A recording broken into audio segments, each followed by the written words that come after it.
Tchatcholi, Gopoli, ça te dit? Ce sont des termes louches utilisés pour parler de dépigmentation. C'est d'ailleurs le fait de se blanchir artificiellement la peau à l'aide de produits décapants. Selon le média de beauté Satalma, 25 à 33% de femmes utilisent ces produits pour se décaper la peau. Les hommes peuvent aussi le faire, mais c'est majoritairement un phénomène féminin. Des raisons évoquées, toutes convergent vers la beauté et l'esthétique. Il est dit... Ça sort de jour en jour. Quand ça sort, on se brûle. Il n'y a pas de femmes noires au marché. On se brûle, c'est quoi? On se brûle, ça veut dire qu'on se tcha. Le tcha là, c'est là. C'est le tcha qui fait la beauté. Si tu ne tcha pas, tu as fait ta beauté comment? C'est le tcha qui fait la beauté. Dans l'entendement populaire que les femmes claires sont plus belles, sont plus attrayantes, apportent de la richesse et de la lumière là où elles se trouvent. Mais les causes réelles sont profondes. Elles proviennent de la colonisation, voire même de l'esclavage.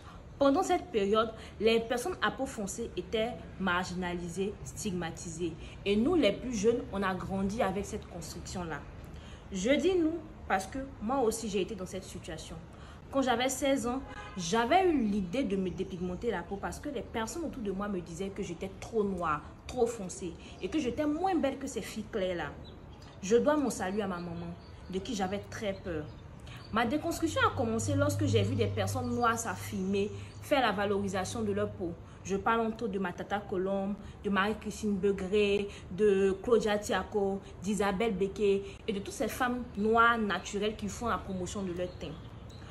On va arriver certainement à cette déconstruction de la dépigmentation lorsque on fera de plus en plus de la promotion de la peau noire et on mettra en avant toutes ces femmes, les femmes noires, les femmes naturelles et même les femmes claires qui sont naturelles. Quand on parle de dépigmentation, on ne parle pas seulement que des femmes noires, mais même des femmes claires qui sont naturelles. Lorsqu'elles se mettront en avant, lorsqu'elles vont parler de beauté sans artifice ou on va dire sans grands artifices, lorsqu'on mettra en avant des femmes qui parlent de beauté naturelle, qui parlent de confiance en soi, des femmes qui ont compris qu'elles n'ont pas besoin forcément de grands artifices pour être belles, des femmes qui s'affirment au quotidien. C'est comme ça qu'on va arriver à déconstruire la dépigmentation dans la tête de tout le monde.